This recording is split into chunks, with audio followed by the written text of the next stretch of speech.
Grand Admiral Thrawn's trap for AHSOKA mirrors Palpatine Clone Wars schemes against the Jedi as he prepared to turn the Republic into his empire. Hello everyone, welcome to my channel. Please subscribe and keep watching for more details.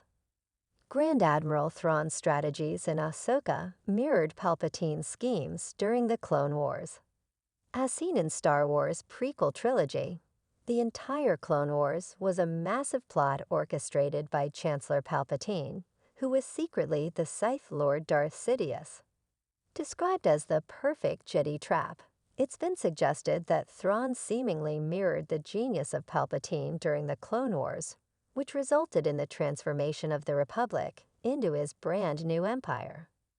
As pointed out by Twitter user @XWNHIST, the trap that Grand Admiral Thrawn, Lars Mikkelsen, laid out for Ahsoka Tano, Rosario Dawson, on the extragalactic world of Peridea is very similar to author Matt Stover's description of Palpatine's schemes during the Clone Wars in the Revenge of the Sith novelization. Thrawn had Palpatine's favor during the Dark Times, and they were both dark geniuses. As such, it's not a stretch to imagine Grand Admiral Thrawn replicating Palpatine's perfect Jedi trap as a foundational strategy in the new Star Wars show. In Stover's Revenge of the Sith novelization, the Battle of Utapau shows the overarching strategies used by Palpatine during the entire Clone Wars. According to the book, a Jedi trap requires 4 core elements.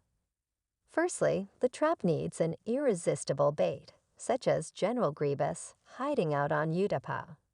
Secondly, the trap needs to be set in a remote location with a restricted field of action, preferably one where any damage or destruction wouldn't matter, such as this outer rim world the Separatists had forcibly taken over from the Poan populace.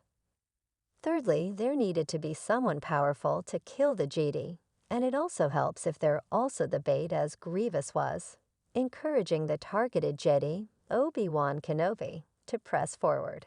It also helps to have stationed forces nearby to prevent easy escape. Lastly, the final component was to establish a win-win situation, along with a potential third positive outcome. If Grievous kills Kenobi, it's a victory. If Kenobi wins, as he did, it saves Palpatine from having to deal with Grievous later. Either way, Kenobi was still sent away from Coruscant, allowing Palpatine to corrupt Anakin Skywalker to the dark side as Darth Vader. The 4 stages of Palpatine's perfect Jedi trap can be seen in AHSOKA thanks to Thrawn. Firstly, Thrawn set the irresistible bait, which was Ezra Bridger, allowing Sabine to leave and find him. This also ensured that AHSOKA would end up in a more remote location instead of coming to the Night Sisters temple and his Star Destroyer directly. Likewise, the field of action was restricted, and any damage out in the wastelands didn't matter. Thrawn also sent out the Dark Jedi Baylan Skoll and Shin Hati to kill the Jedi, while also having an overwhelming force of troopers at the ready. Lastly, Grand Admiral Thrawn effectively created his win-win scenario along with a third positive outcome.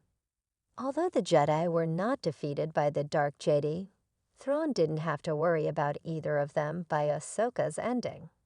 Likewise, it all served to buy Thrawn time while the Star Destroyer prepared to depart Peridea, so the Grand Admiral could finally return to the known Star Wars galaxy after years in exile, the very thing the Jedi were trying to prevent. As such, Thrawn's victory further proves that Palpatine's strategies from the Clone Wars work as well as ever. While he may not have the Force himself, Grand Admiral Thrawn has found means to compensate, such as his new alliance with the Night Sisters and their dark magics as Force witches. However, it seems as though he's made use of the late Palpatine's tactics against the Jedi as well, respecting the genius of the Emperor he once faithfully served. This makes perfect sense considering Thrawn's dedicated study of history to efficiently decimate his foes. Whether Thrawn intentionally used Palpatine's schemes as a foundation in AHSOKA Or not, the mirroring at play in the Star Wars canon is quite impressive nonetheless.